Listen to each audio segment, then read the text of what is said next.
이 나이에 다시 시작할 줄은 몰랐습니다. 은행에 다닐 땐 퇴직금만 있으면 뭐든 할 수 있을 줄 알았어요. 자영업도 투자도 여유로운 노후도요. 그런데 현실은 정반대더군요. 퇴직금으로 창업했다가 1년도 안 돼서 모든 걸 잃었습니다. 이렇게 말하는 58세의 전직 은행원 김정수 명씨는 30년 넘게 금융 현장에서 일했던 베테랑입니다. 수많은 고객의 자산을 관리해주면서 누구보다 돈의 흐름에 익숙하다고 자부했지만 막상 자신의 은퇴 이후 삶은 예상과 완전히 달랐다고 합니다. 퇴직금으로 창업을 하는 건 많은 이들의 꿈이자 두려움이기도 하죠. 이 정도 돈이면 노후를 지탱할 기반 하나쯤은 만들 수 있겠지라는 생각, 우리 모두 해봤을 겁니다. 그런데 왜 수천만 원에서 수억 원에 달하는 퇴직금을 들고도 망하는 사람들이 이렇게 많을까요? 이번 글에서는 퇴직금 창업 실패의 뼈아픈 현실과 그 속에서 우리가 반드시 배워야 할 교훈들을 이야기하려고 합니다. 특히 세 가지 생생한 사례를 통해 퇴직을 앞두거나 막 퇴직한 분들에게 현실적이고 구체적인 경고를 전해드릴게요. 퇴직금 창업 실패, 왜 이렇게 흔한 걸까? 1. 퇴직금 한방 자금이 아니다. 퇴직금은 말 그대로 마지막 월급입니다. 그런데 많은 분들이 이 돈을 인생 역전 자금으로 착각하죠. 특히 창업이라는 불확실성이 큰 영역에 덜컥 투자해버리는 경우가 많습니다. 문제는 경험도 없고 네트워크도 없고 체력도 떨어진 상태에서 시작하는 창업은 너무나도 위험하다는 겁니다.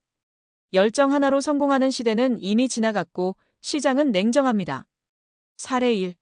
김정수 58세, 전 은행원 커피숍 창업 8개월 만에 폐업. 은행 다닐 때 고객분 중에 카페 사장님이 잘 되는 걸 보면서 나도 퇴직하면 해봐야지 싶었죠. 커피 배우고 인테리어까지 1억 넘게 들였는데 손님이 안 와요. 김정수 씨는 은퇴 직후 아내와 함께 소형 커피숍을 차렸습니다. 서울 외곽 상권이라 임대료가 싸서 괜찮겠지 싶었죠. 하지만 상권 분석은커녕 온라인 마케팅도 모르는 상태에서 카페를 운영하는 건 생각보다 훨씬 어려웠습니다. 창업 후 3개월째부터 적자 전환, 8개월째엔 퇴직금 대부분을 날리고 가게를 접었습니다. 이후 신용대출로 생활비를 버텨야 했고 지금은 새벽에 대리운전으로 생계를 잇고 있다고 합니다. 배울 점 창업은 직업이 아니라 사업입니다. 경험 없이 창업하는 건 마치 낯선 바다에 구명조끼 없이 뛰어드는 것과 같습니다. 사례 2. 박현숙 56세, 전 초등교사 떡볶이 프랜차이즈 창업 후 6개월 만에 큰 빚.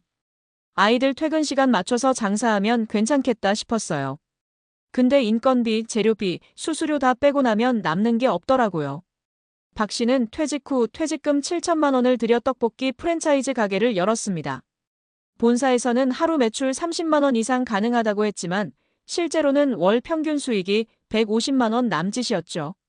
결국 본사에 내는 로열티, 배달앱 수수료, 인건비, 재료비 등으로 매달 적자가 누적되었고 6개월 만에 가게를 넘겼습니다. 남은 건 4천만 원의 대출과 자존감 하락이었습니다. 배울 점 프랜차이즈라고 해서 안전한 건 아닙니다. 특히 퇴직자용 창업 패키지는 접근성이 쉬운 만큼 경쟁도 치열하고 수익률도 낮은 경우가 많습니다. 사례 3. 이도윤 60세, 전 중견기업 임원 부동산 임대업 준비 없이 덤볐다가 월세 공실로 허덕. 건물 사두면 월세 받으면서 여유롭게 살 줄 알았는데 공실 나니까 당장 생활비가 마이너스예요. 이 씨는 퇴직금과 모아둔 돈으로 경기도 외곽의 상가주택을 매입했습니다. 자녀에게 물려줄 자산이기도 하고 월세도 꾸준히 들어올 줄 알았죠. 하지만 문제는 상가 공실. 1층 가게가 비는 순간 수익 구조가 무너졌고 이자만 매달 100만 원 이상 나가게 됐습니다. 퇴직 전 미리 수익률 분석이나 공실 리스크에 대한 준비가 없었던 게 결정적인 실패 원인이었습니다. 배울 점 임대업도 하나의 전문 영역입니다. 부동산 수익률, 공실률, 세금 등 복합적으로 고려하지 않으면 수동적 수입이 아닌 수동적 손해가 될 수 있어요. 은퇴 준비에서 배워야 할 5가지 핵심 포인트. 1. 퇴직금은 지키는 자산이지 모험용 자금이 아니다. 안정적인 노후를 원한다면 우선 퇴직금을 안전자산으로 보존해야 합니다. 창업은 그 이후의 선택이어야 해요. 2. 창업은 최소 12년간 준비기간이 필요하다. 시장조사, 경험, 네트워크 없이 당장 퇴직금으로 해볼까? 하는 창업은 실패할 확률이 매우 높습니다. 최소 12년간의 준비와 리스크 시뮬레이션이 필수예요. 3. 수익보다 지출 관리가 우선. 창업 수익보다 더 중요한 건 노후의 고정비를 줄이는 것입니다. 월 지출 200만 원을 150만 원으로 줄이는 건 매달 50만 원의 수익을 버는 것과 같은 효과입니다. 4. 파트타임이나 사이드 잡부터 시작해보자. 자영업이든 투자든 본업이 있을 때 테스트해야 합니다. 작은 실패가 큰 교훈을 줍니다. 5. 은퇴 전 수입 루트를 반드시 12개 만들어둬야 한다. 블로그 수익, 유튜브, 전자책, 온라인 강의, 임대 수익, 배당금, 경력 기반 프리랜서 등 작지만 지속 가능한 수익 루트를 미리 만들어야 합니다. 마무리하며 은퇴 후의 돈은 벌기보다 지키는 것이 먼저입니다. 퇴직 이후의 삶은 생각보다 깁니다. 요즘 기대 수명 85세 기준으로 보면 퇴직 후 삶이 최소 30년은 지속됩니다. 이 시간 동안 단순히 돈을 써야 하는 게 아니라 돈이 나를 지켜주게 만들어야 합니다. 퇴직금 창업이 잘 되면 좋겠죠. 하지만 그건 예외입니다. 우리는 평균을 준비해야 합니다.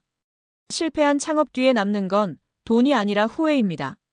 지금 무엇을 시작하느냐보다 어떻게 준비하느냐가 당신의 은퇴를 바꾼다는 사실 꼭 기억해 두세요. 이 이야기가 도움이 되셨다면 구독과 좋아요 꼭 눌러주세요. 여러분의 은퇴 준비에 작은 힌트가 되었으면 좋겠습니다.